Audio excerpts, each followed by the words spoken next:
भारत में बांग्लादेश के उच्चायुक्त रियाज अमीदुल्लाह कहते हैं, हमारे रिश्ते ऐसे होने चाहिए कि अगर हमारे बीच कोई संवेदनशील या मुश्किल मुद्दे हों तो हम बातचीत की मेज से भागे नहीं। हमें ये मानना होगा कि ये हमारे साझा हितों में है। Heard me when I said towards the end of my remarks, I remembered Zubin Garg.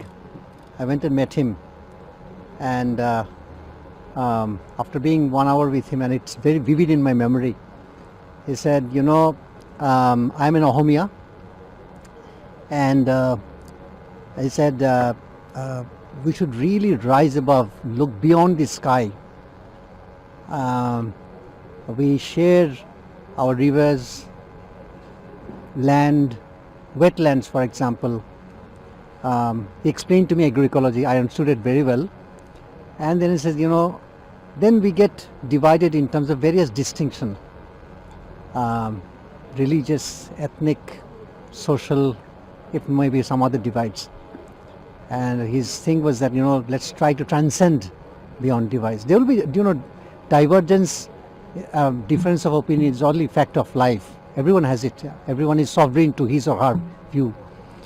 But I think his spirit was that in spite of all the divides or distinctions, we still can sit down and talk and table.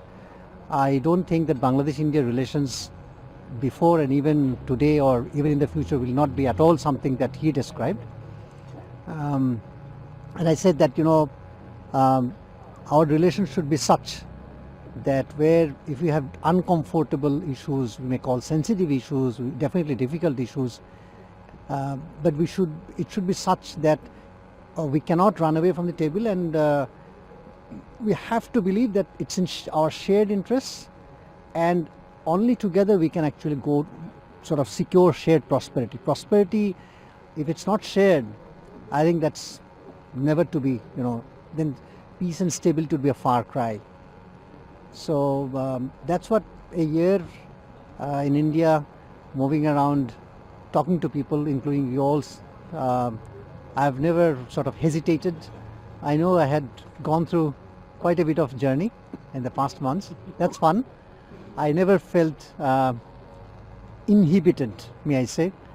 I said, look, today every square inch of land is open, exposed, thanks to technology, if not satellite imagery and all that. No country, no community, no individual should feel as such. And definitely that applies to our countries. Again, there will be uncomfortable, but we must not shy away from that. That's why I referred to Prime Minister Tariq Rahman's letter of 26th February addressed, and very unambiguous, unequivocally he said, and he even referred to Prime Minister Narendra Modi's Viksit Bharat 2047. That was in the letter, that letter as well. I'm saying all this to really make it clear abundantly that no qualification is actually needed between us. If you heard the music, I think I stood and said, this is what we are. I think this is what every one of you are as well. Only thing is that you need to feel uninhibited, simply put. Thank you very much. So one question to the Middle East. How you see and the country like Bangladesh is facing about the ongoing conflict? I did also hint out that, you know, there are a lot of complexities that we are going to battle. These are going to be uncertainties much beyond the textbook or books that we have gone through or books would suggest. These are going to be very difficult times. Tumultuous times would be an understatement. Possibly, as someone said, Bangladesh, India, if we have to, you know, we can and we should work together, not simply in dealing with supply chain disruptions or sourcing of materials, minerals, chemicals, etc. Because if one part of South Asia, as tiny as it be, suffers, there's some dent, then it will have reverberations. So in that shared spirit, we need to hold each other's hand. Obviously we'll compete, but at the end of the day we'll also be kind of cooperate as well. I call it often as cooperative competition. Some people get confused, but I think that's the spirit.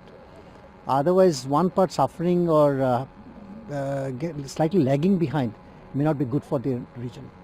So that's how I would look at not only Middle East, any disruption. It's all about supply chain and value chain disruption. The EM Dr. Jayashankar was explaining to me when I met him that, progressively I think there would not be any sector or segment of society or sector of economy which would be left eventually. And it's going to be quite a long haul. So we don't know, we can't, no one would have an definite answer. But if let's accept and understand it, and let's see how we calibrate our engagements of cooperation and collaboration together.